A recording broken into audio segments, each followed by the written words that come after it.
Welcome to Ergo Sins and Skills to Win, proper ergonomic positions and movement skills to win at your job and life. This is Mark Rosen with Doug Webben, and we're here to share our information and webinar with you today. We just want to thank each of you for being here. We all know you have choices. The choice you make today, you decided to be here, whether it's for personal reasons, learn, maybe to get some CECs, whatever it is. We just hope the choices you make after you listen today will do some things that make an impact on your life. And that's really what Doug and I, our goal when we put all this together. And he's going to share some information about that. But it was to take people and help them live pain-free, show them how people to do the right moves and get them to the point where it really makes an impact on their lives. So I just want to introduce you to my best friend. We've known each other since we've been in grade school, I guess, business partner. He's one of the top in his field in sonography. Just kind of going to turn this over to him, let him relate the story of how this whole kind of system and process came together, where we're at. And truthfully, if you don't get anything else from this message today, I hope that you'll listen to what Doug says and how the path and choice he made really impacted his career, his life, and the people around him, and how he was able to apply some of the things we're going to talk about today and have a life and live pain-free. So just want to be able to introduce my best friend, Doug Webben. My name is Doug Webben. For the last approximately 14 years, I've been doing cardiac ultrasound on adults and pediatrics. I love my job, and I always work to be the best that I can be and do the best that I can do for myself and also for the benefit of my patients. I really feel like I can make a difference and am published and have a couple publications out that show how I've made a difference in the lives of folks. And I feel like I can directly help folks, and it gives me a great satisfaction and a great feeling to know that the effort I put into my job can make a difference in someone's life. Approximately 3 years ago, after getting into this industry, I had terrible shoulder pain in both of my shoulders. The pain was so bad that at times I wasn't sure that I was going to be able to continue doing my job. I wasn't sure what I was going to do. One of the key points with my shoulder pain is that I've always been active. Coach Rosie, who will take on the rest of this webinar shortly, and I have always been active. We've always worked out. We played football together in high school, in college, and we actually played football stint in Europe and over in Wales. So I know how to work out. I know what working out is all about. But I was working out at the time when my shoulder pain came about to play football, because that's how I knew how to work out. I was working out but still had shoulder pain. After having this shoulder pain, I happened to visit with Coach Rosie and explained to him what was going on, and I didn't know what to do, and I was worried about continuing my career. Coach looked at what I was doing, how I was doing my job, my body position, the things I were doing to complete my job, in relationship to patient position, bed position, machine position, and what I was doing. Coach Rosie looked at what I was doing, gave me tips and instructions and a list of exercises to do to correct what was going on with my shoulder pain. I did what Coach Rosie said, and within a few months I was pain-free. I continue to do what he says, and for the last several years I've had no shoulder pain issues. I've had no scanning issues. I worry about other things than being able to do my job. One of the pitfalls with becoming a sonographer is that statistics will show that 9 out of 10 of us will end up in scanning and pain, and that's been what we've seen with the talks that we've given and the presentations that we've given. Sonographers will come up by the boatloads and say, I have this pain. I can completely relate. I have had pain in my shoulders, my back, and my neck, and my hips. And very, very rarely will you find somebody that is a sonographer and has been doing it for some time that will say, I've never had any pain issues. So 9 out of 10 of us will scan in pain. Out of those 9 or 10 of us that are scanning in pain, 1 or 2 of us will have to find a different job to do, because our pain and our injury will become so debilitating we won't be able to continue doing what we're doing. The great news is that there's something you can do about your pain and injury issues. You can get huge benefits from doing exercises and stretches, and the good news is that you don't have to exercise for 3 hours a day. If you want to exercise for 3 hours a day, you still can, but if you don't want to, you don't have to.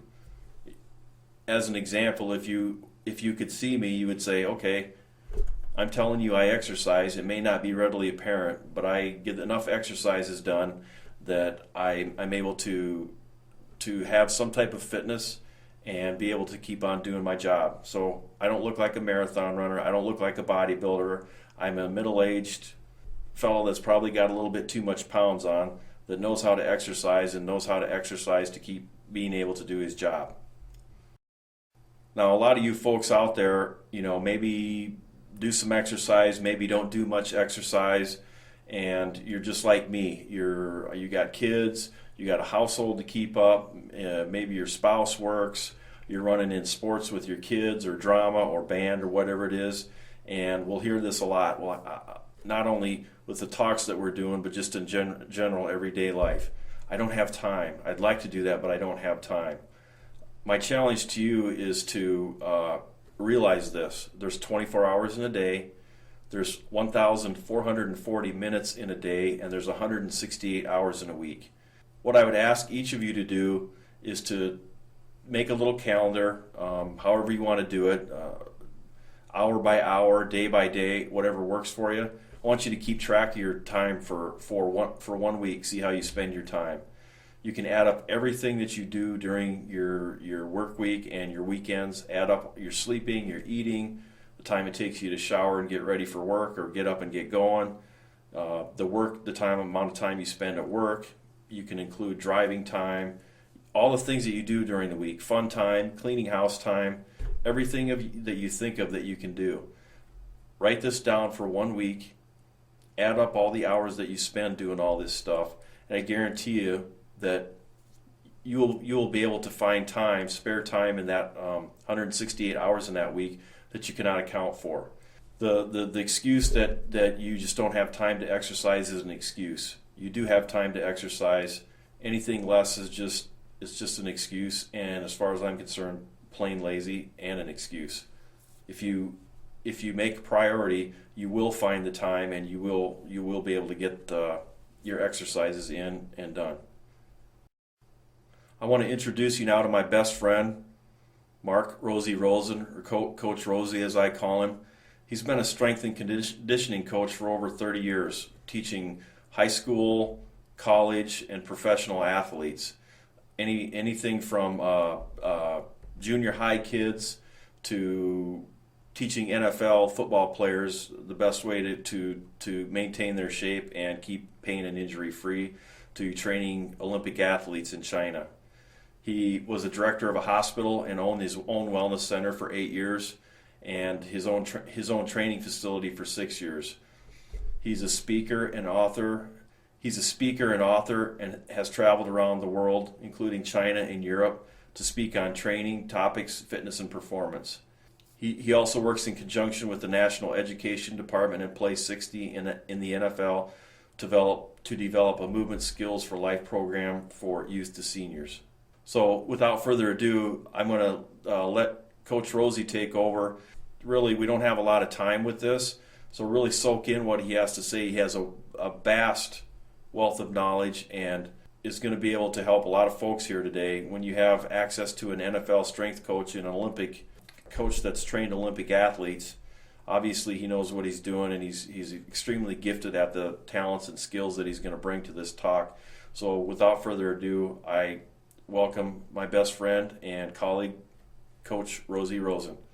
There you go, buddy. Well, thanks, Doug, for the introduction. I appreciate that, and excited about being able to help talk and present a little bit today. One of the things that, and everybody kind of laughs at this first slide that we have up, and what I call it is the ostrich syndrome, that we kind of just stick our heads in the sand and think, well, things will go away. So if we have problems, if we have injuries, if we have whatever it might be, pains and little things here and there, we think, well, I'll just work through it and I'll take care of it and it'll go away. But just like Doug said, a lot of us are working, whether it's, in his profession, sonography. I work with, different professions in salons, and we're working with firefighters, we're working with police, and a lot of different people in different positions. And what they start to realize is you can't just stick your head in the sand and that these problems a lot of times are going to go away. You have to look at different options. And, I know everybody has heard probably before the definition of insanity is doing the same thing over and over but expecting different results. And a lot of times I think from a fitness and training standpoint, we do the same thing. Or as we're doing our jobs, we think, well, this shoulder pain will go away or this lower back pain will go away. And we might do a couple stretches here and there. And from a society standpoint, where we see the problem is, we'll do something for a little bit, and as long as the pain's not too bad, we actually try to live with it. Well, we just want to show you a couple things, and I think talk about today some opportunities that, just like with Doug in his situation, the pain was literally went away, and it's going to be his determination when he wants to not work his job anymore. It's going to be up to him instead of his body telling him to stop, or we say, "Oh, Donald Trump, thing, you're fired," and somebody else is making that decision for you. So when we got into this program, one of our goals was always to help individuals so that they could make life choices instead of their body or an administrator or somebody else making the choice for them and say, "Hey, we just can't have you do this anymore."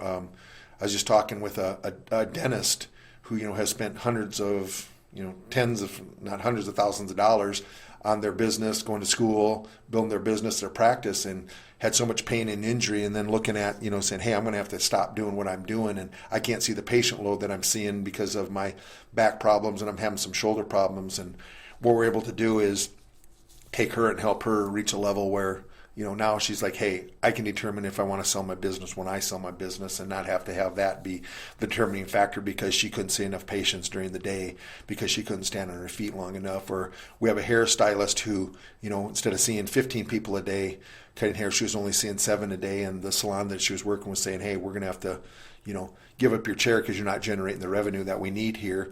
She was able to do some things and get back to where she needed to, where she wanted to make the income that she was able to make, and still then make the income for the salon too. So now again, it's her decision, and she's looking to actually go into a different salon now where she can make more money and do some more things. But it's her decision now instead of somebody else making that decision for her. Like I say, I'm excited to be here.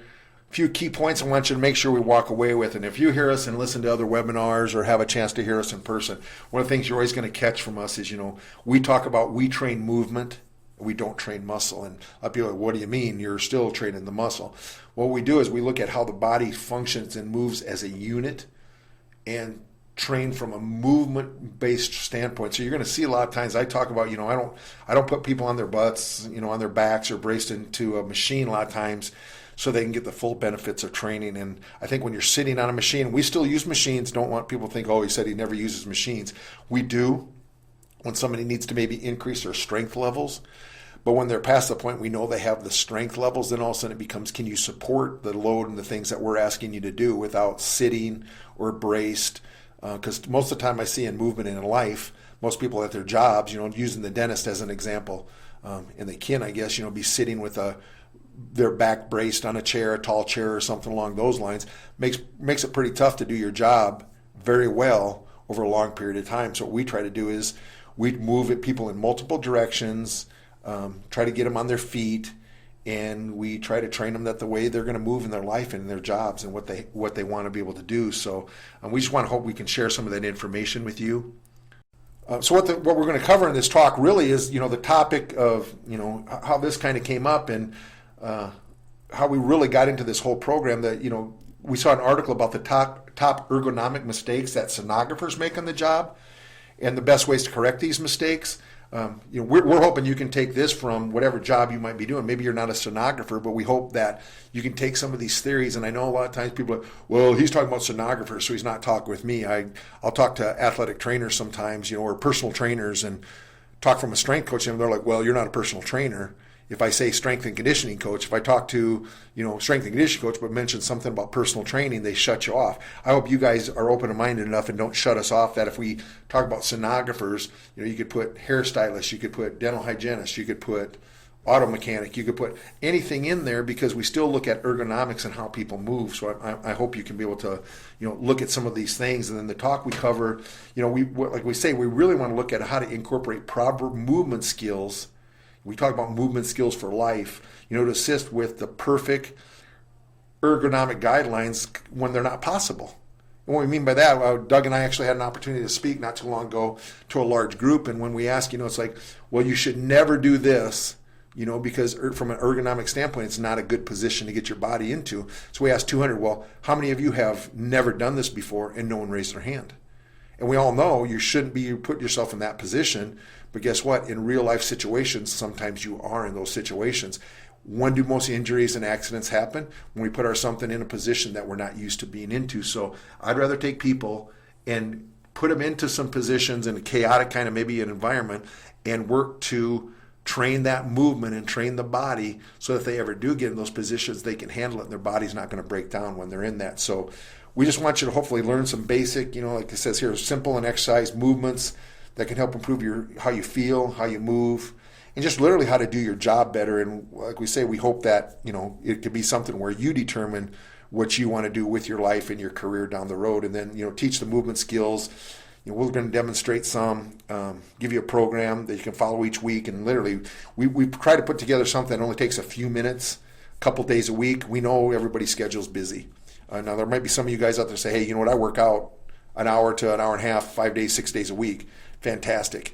I think Doug, relates the story too, that he was working out too, but guess what? He wasn't doing the right moves of what he needed to do. So a lot of times it depends what's your training program and how you're setting it up. So we're just hoping we can share some information with you, help maybe improve your quality of life, what you're doing on your job, like we say, your job performance, so make you feel better on a daily basis. So when we look at, pattern, we're going to talk about pattern progression, then periodization, and kind of what's the goal of the session. Gray Cook, who's a physical therapist and has done a lot with the functional movement screens and different things like that, if you ever get a chance to see some of his, we talk about cleaning up the movement patterns, that if you move poorly and then try to get stronger and try to increase range of motion and all these other things, you're just getting stronger and increasing the range of motion to move still in that bad movement pattern. So, which still can lead to injury. So you just have a strong, bad movement pattern. What we try to do is clean up the movement pattern and strengthen those patterns so you can hold. And a lot of times when we talk about, is it a software problem or is it a hardware problem? Is it how we're wired or is it how we're setting up our training program? So we kind of look at that and can we rewire some folks? And a lot of times we can. And then the hardware is how we're setting up our training program and can we change that up so you get more bang for your buck. I tell people, hey, if you're going to work out 30 minutes 3 times a week, get the most you can from those 30 minutes or whatever time, even if it's 10 minutes, get the most you can from those 10 minutes if it's 3 times a week and don't waste your time. All of us, like I say, are busy and I know we don't want to waste time. So we're going to look at, how to prepare the body to perform at its highest level, not just to work out. And I tell people all the time, don't work out just to be working out. I tell people, we're going to set you up on a training program. We want you to train to be better. I see people all the time go to work out and they're on the treadmill and they're walking for their 45 minutes or reading a newspaper and they do that 3 times a week religiously. They still have all the health problems and everything else because they're working out but they're not training. We want you to train to prepare your body to perform, and that's what we're looking at. So one of the things we look at is what are some of the patterns of movement that we have to incorporate. And we bend, we rotate, we extend, we collapse, we expand, open up. And so much what we see is our pattern of movement is what nowadays? Forward, leaning forward. We're even in the training programs, when you go to a gym and people are using equipment, everything's in one plane of motion. We're doing chest press, we're doing shoulder press, we're doing leg extensions, we're doing leg curl, and everything's in kind of one plane of motion. But yet on our real life, we're going to have to bend, we rotate, we collapse, we do all these things that we need to do. So if we move in those patterns, we need to train those patterns of how we're setting up and what we're doing with our program. So why do we talk about, we'll clean up the patterns. Why do we need to clean up those patterns? One, it leads to fewer injuries. If I'm bent over all the time and I'm picking things up and I'm working all day and my head is forward, my shoulders are slumped over, my hip flexors are tight, guess what? I can almost look at people come in and do a quick assessment on them, say, hey, and if they haven't already, they're going to have shoulder problems, they're going to have lower back problems, they're going to have tight hamstrings. We can almost pick and say, hey, these are probably some of the problems that they're going to have. If they don't now, they're going to have them down the road unless we do some things to correct them and, like it says there too, to improve the performance of what they're doing. And like we say, don't get caught up on, the word performance. People are like, well, I'm not an athlete and I don't want to perform. We perform each day, whether it's performing at going to the grocery store, performing at our jobs, performing when we're picking up our kids, performing when we're playing with our kids, performing when we're sitting on, at the computer. on Facebook, whatever that might be. That's what I consider our performance. So we want to get fewer injuries, but then if we do have some injuries, can we rehab? And maybe why I say prehab, so we don't get those injuries again, but rehab and prehab those injuries to get you back to where you're operating and function at a high level again of how you want to move. And what I see a lot of times is if we don't use it, we lose it. And so if we start having some injuries, my shoulder starts bothering me. We say, well, I'll just use my left hand now. Okay, well, great. But are we solving the problem? And all of a sudden we lose that mobility of the shoulder that we're not using. We lose some of the strength and we lose some of the stability. And all of a sudden what starts to happen is we think we corrected and got around the problem, just like we were talking about before, that ostrich effect. But all of a sudden now our lower back starts to bother us, and then our hips start to bother us, and then our knees start to bother us. We're like, man, I'm just getting old and I'm falling apart. Well, no, you didn't correct the problem of the shoulder at the very beginning, so we need to clean up that pattern, and it'll remove the hip problems and the knee problems and the back problems and the shoulder problems so that we can get you back to where you're operating and function at a high level again. That's what our goal is here. And we, like we say, we talked about, you just can't ignore poor movement patterns, so we look in, we train the shoddy movements, look and see how we're moving. Are they moving bad? We got to train and get them out of those shoddy movements, and then reinforce less than optimal movements. So we look at those movements and say, hey, we have to do some different things if you're having poor movement pattern, because it really does increase the chance of injury. And then restrict the performance levels, and then so we don't lose it. Because that's what happens, I think, when we ignore, and just like coming back to that shoulder injury, all these things start to happen. We want to stay away from that. And so we start to look at specificity. So what is the focus of today's session? What are we trying to train here today? So we look, do I have to train speed? Is it strength? Is it power? Is it mobility? Is it flexibility? Is it maybe fitness? Is it, skill development? Do I have to, increase work capacity? And what do we mean by work capacity? Can you do your job in the task you're doing on? If it's a repetitive task, can you do that for 8 hours a day without fatiguing? And there's some things that we can do to build that up. So, we want to build the warm-up to reflect preparation for the training sessions and the focus of what we're doing. And then we want to add, we talked about the pattern of movement, then what's our progressions? And how do we set up? So different people might need different things, and that's why we're not a, one size fits all, one shoe fits all, one hat fits all. It doesn't work that way from a fitness training standpoint, and that's why I have trouble with people pulling and say, where'd you get this workout? Well, I pulled it out of a women's fitness magazine. Well, I pulled this out of a men's health magazine. And not saying those are bad programs. It might not fit for what you want to do. But if the training program fits your goals, that's fantastic. If it's just a program, now again, you're working out and you're not training, because you're not training for a purpose. And we always say train with a purpose so that you can get the outcome that you're looking for on the things that you want to do. So how does the body function? And one of the things we talk about, we're just like building blocks, right? So if you look from the ground up, and if I take building blocks, if I give you all some building blocks, and if you were to move and stack those building blocks up, if they're all in a direct line, everything's great. But if you move one block along the bottom, right, and it has to be moved, adjusted and shifted a little bit, what happens to the building blocks above it? Well, something else has to move, right? If you look just at the example there, if I take that B building block and slide it over to the right, what happens with building block A? Well, if I slide that over to the top and over to the right also, guess what happens? The blocks tip over and we have a major injury, and that's where all of a sudden, a lot of times, guess what? Surgery, we blow our knee out, blow our shoulder out, and we all of a sudden, well, that's an injury happened and I got to have surgery. Well, most of our injuries don't happen that way. Most of our injuries are block B moves over. Instead of A moving over to the other side, we have an instant injury, right? We have move block A to the other side, and all of a sudden, B starts to cause a little bit of problem on C, and all of a sudden A, because it's putting pressure on the other one, if there's anything stacked on top of A, we start having all these problems because our body is out of alignment, out of function. We start having injury. We start having pains here, pains there. So we look and say, like the question, is it just a moving function? Is it how we move? Well, maybe it's strengthening. Maybe we need to strengthen something on B to move it over. Maybe it's a mobility issue on C, and because we couldn't move, B had to move over a little bit. So we start to look as, is it a mobility? Is it a stability? It comes back, is it a strength issue? Those are some of the things that we need to look at. So when we start to look at the body as a whole, if you've seen some of our other presentations, you'll see, and we talk about it before, the foot needs to be stable, the ankle needs to be mobile, the knee needs to be stable. And just like an example of our building blocks, the hip needs to be mobile. Lumbar spine needs to be stable.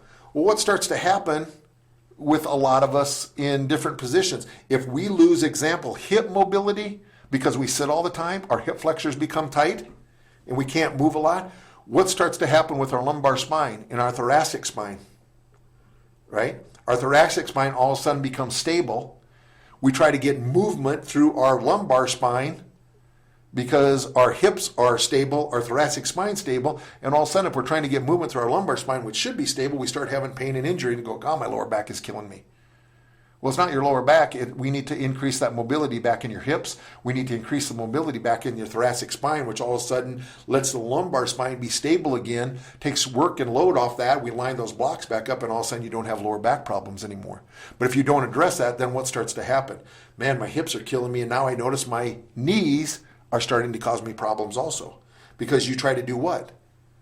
Move, do your job, still do those things, and all of a sudden my knee tries to become a mobile area instead of a stable area, and I start having knee problems going, oh, my knees are killing me, my back's killing me, my knees are killing me, my hips are killing me, and it literally all maybe stems because we have tight hip flexors and our glutes are shut off.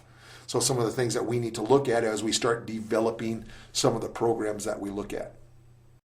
So, how did this process come to pass? We have came to pass, but this was back actually in 2010.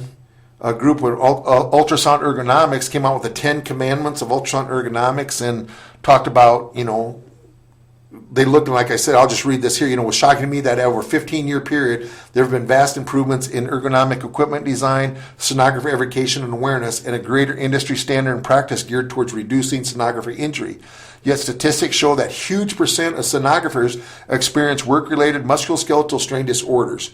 More than 80% of sonographers are scanning in pain, and 20% of these professionals eventually experience a career-ending injury. On average, within 5 years of entering the profession, sonographers experience pain while scanning. Well, that was pretty scary for us, and like Doug said, how he told his story of how that happened. So when he came and when we started to look at these things, and so what we started to look at when we saw this article of, well, here's 10 commandments to follow these perfect guidelines for ergonomics. What we found out was, guess what? When we talked to those 200 people, most of those people said, yeah, we knew we should not do these things, but in a real life setting, guess what? We had to put ourselves in these positions at different times. Did we want to? No. But to get our job done and do it, we were putting ourselves in bad positions, which I think then sometimes leads to injury. So here's a perfect example, and I'm not going to beat up by each one of these, but just wanted to share these with you. But like sin number 1, they talked about arm abduction, right? One of the things they talked about to do is adjust the height of your exam table and chair. Well, for performance aid, we talk about as you look to add training to your program, we have to look at how the body moves, how it stabilizes, what muscles are being worked, and different ways to improve or enhance movement to improve performance, right? So we talk about, it'd be great to adjust the height of your exam table and your chair and everything else. Sometimes, like what people say, well, we didn't have the time, we didn't have the ability to be able to do some of those type of things. So what could we do? So what we came up with, and we can send you these. Like I said, I'm not going to beat each one to death. But what we started to look at is, if I am going to put myself into some of these bad positions, what are some of the things that exercises and stretches that I could do to help improve my stability, mobility, strength, and keep those building blocks lined up. So even if I get in this position, those building blocks aren't going to shift, and I'm not going to have these injuries. For one, an injury that's going to be, really knock you out of work for a long period of time. But more, like I say, most of the time those injuries are nagging little injuries. And what we found out is if we could do just a stretch and a exercise, a resistance training exercise, most of these problems would go away. We just set up and did a high band row. And there's a definition information there you can look at. I'm not going to read that to you. And then also our corner stretch. And if you look at the pictures we have of a good buddy of mine, Joel Rather, who's actually the strength coach with the Colorado Mammoth professional lacrosse team, helped put it together, just some exercise that you can do. So now if I am in a position where I can adjust that height on the chair, I can adjust my table height, because all of a sudden I have to put myself in a quick position, and it's only going to take me a few minutes to do. So a lot of people aren't going to adjust or don't have the capabilities because they don't have the proper equipment to be able to adjust the way they actually need to for their body positioning. We wish everybody had the perfect job operating scenario. That's not always the case. But we've come up with just some different exercise, so we start to look again at what is my movement, how do I move, what's my pattern of movement, and what would be the progression that I could work from those different areas. And I'm going to go through just some of these. Like I said, I'm not going to beat each one up, but just to give you some example, sin number 2, going beyond your reach. We'll get closer to the patient. Well, how many of us in a job situation or whatever we might be in reach maybe farther than we should have, had to grab something or put something on a shelf, put it on a table, put it somewhere, and what happens? It says extensive reaching beyond 30 centimeters for extended periods is what we're talking about. Less than 12 inches can cause problems. Well, like we said there, how often in your job do you reach more than 12 inches for long periods of time? We do that all day long. Well, one of the ergonomic standards is you shouldn't reach anything past 12 inches. Well, that's keeping your elbows right next to your body and never moving outside of that. And, I'd like to ask all of our, listeners, listening to this webinar, like I said there, how many have ever reached outside, a 12-inch window that you have to put something on your desk or whatever? You set a glass down on top of your desk, most of the time you're reaching past 12 inches. If you go to a restaurant to eat, you're reaching past 12 inches. So again, you want to put yourself in those best possible positions to decrease injury, and we understand that. Solution number 2, the band shoulder retraction, and then the standing wall stretch. And if you looked at pictures of what we're doing, just retracting the shoulder with the band, you're pulling the shoulders back and just getting that overhead reach. And a lot of these exercises are something that you could simply do, in between patients, in between haircuts, in between, changing oil on a car, in between your desk, and you could stand up real quick and do that shoulder stretch. Man, my shoulders are feeling tight. I'm going to get up, I'm going to stand, I'm going to stretch for a quick 15, 20 seconds, sit back down and get back after work. Those are some things you could do really, really quick and easy. You still want to follow some of those ergonomic guidelines, but just some things you can do very, very quickly. Sin number 3, position monitor with the top of the screen at the eye level. Man, that's a good one. How many people are on computers and are in bad positions? We see it all the time. Well, if we all know this and do it, then we shouldn't even have to worry about that, right? That's not the case, right? A lot of times, our chair's not set up. We move to a different area. We have a laptop, and we move from a desktop to a laptop. And actually, as I'm filming or recording this webinar, guess what? I'm in front of 3 different computers. One's at eye level, one's a little bit lower than eye level, and I have my laptop, which is at hip level. So I'm looking at 3 different levels. So I'm moving my head all around. It'd be great to have my screen at eye level the whole time. Doesn't work out in this situation. So yes, would it be better to have all 3 screens at eye level? Because the space, even what I'm doing right now when I'm recording this webinar, is what? I have to operate and function with what I have. So yes, it would be able to have those situations, but sometimes we're not in those situations. So what do I need to do? So we look again, So again, we look, some of the things I can do? Well, I can do a neck extension and flexion exercise, and I can stretch and do a chin tuck exercise. So if you look at, again, those definitions on the screen, and then look at the pictures, just some of the exercises and stretches that you could do. And you could do this literally sitting at your desk in almost any situation. Take a minute or 2 minutes, do those stretches and exercises very easily and very quickly. Get back to your work. But if you do those over, each day for, a minute to 2 minutes, by the end of the week, you're going to notice a huge difference. So even when you have to put yourself in those positions where maybe you're not at eye level, and would it be great to make sure your computer screen's at eye level? Definitely. Then do these exercises? Definitely. Have a desk and a chair that allows you to be in those positions? Definitely. So we look at ergonomics, we look at exercise, we look at equipment, all those working factors together. But we can't just rely on one factor, is what I always look at. I just can't rely and say, okay, ergonomics is the key. Exercise is the key, even though I think, and maybe it's because of my profession, I think you get more bang for your buck doing it from an exercise standpoint than just relying on equipment and ergonomics a lot of times. Same thing with number 4, I won't get into that, but just, twisting your neck. So we see some of the same things, position monitor directly in front of you at eye level. So kind of along the same things and some of the same exercises.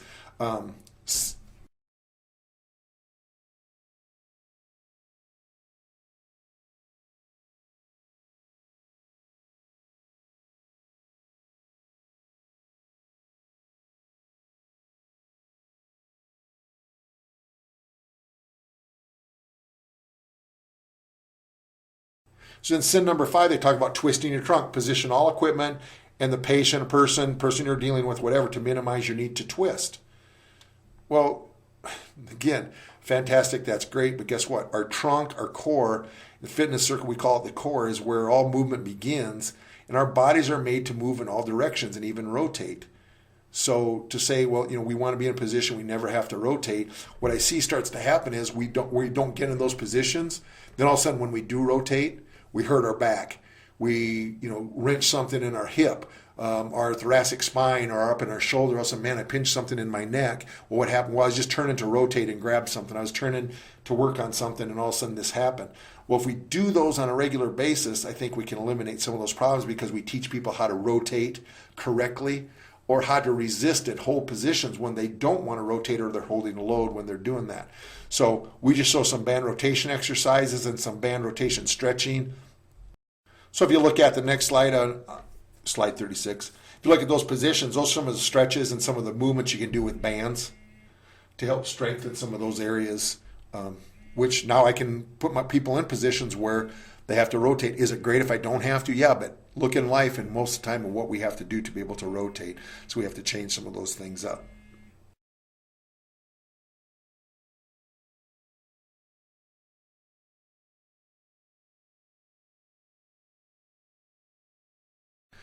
So then we start getting to sin number 6, bending from your trunk, adjust the height of the exam table. If I'm a stylist, I'm going to adjust the height of the chair, and we can do that, or stand to avoid bending over.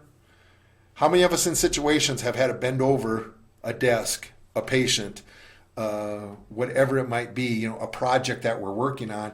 And yeah, it would be great, just like flexion and extension we have here in the neck, moving the upper body forward or backward creates flexion extension in the upper body.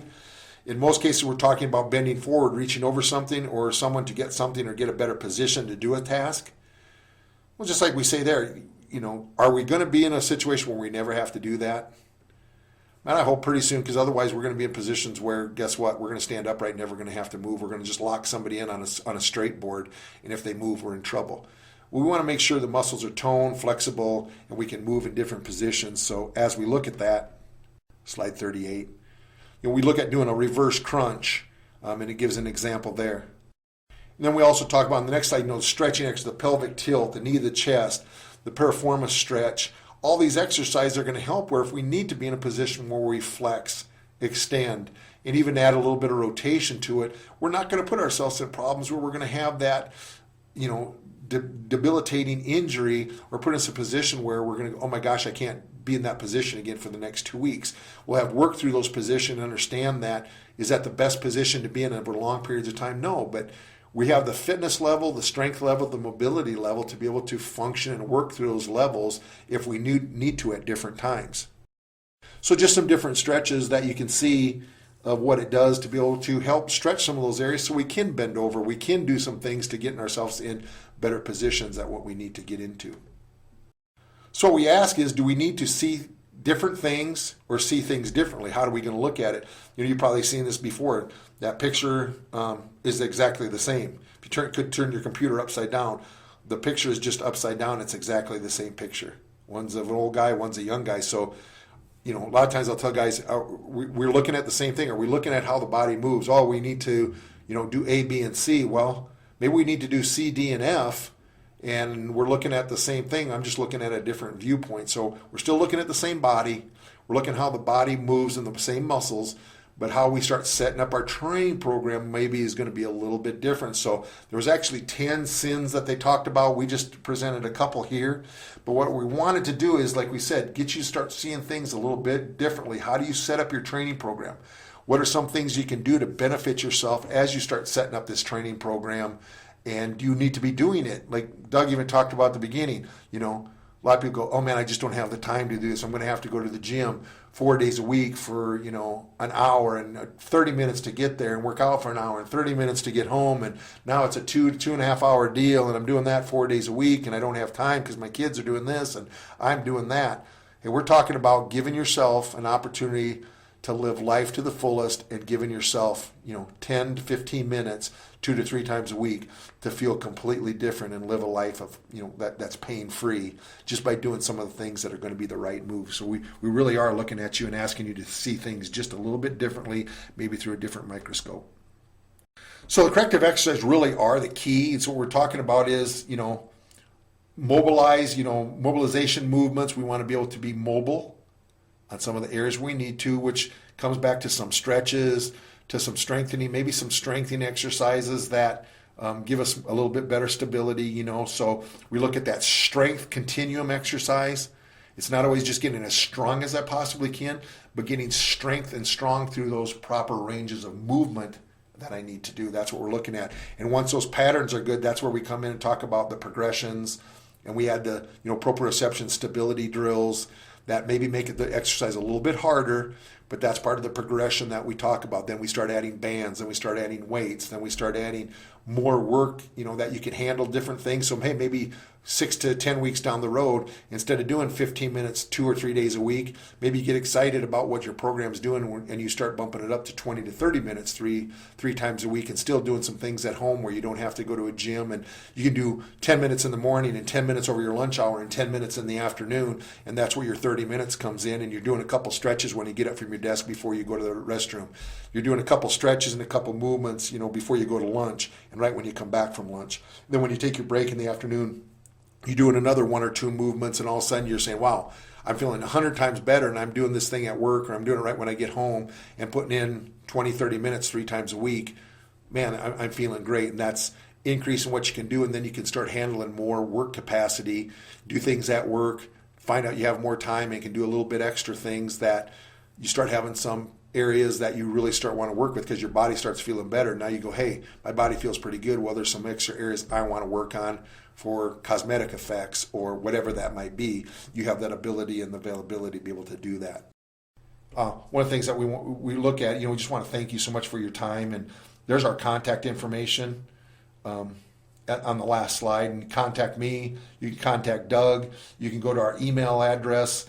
You can go to our website, and there's some free information there. So we're happy to share the information with you. We actually have a free book called The Right Moves that has about 50 exercises and some sample programs for beginners, intermediate, and advanced. That's free. If you contact us, just say, hey, I want to get your Right Moves book and see those exercises. We also have a book. It's free. It's called Live Pain Free.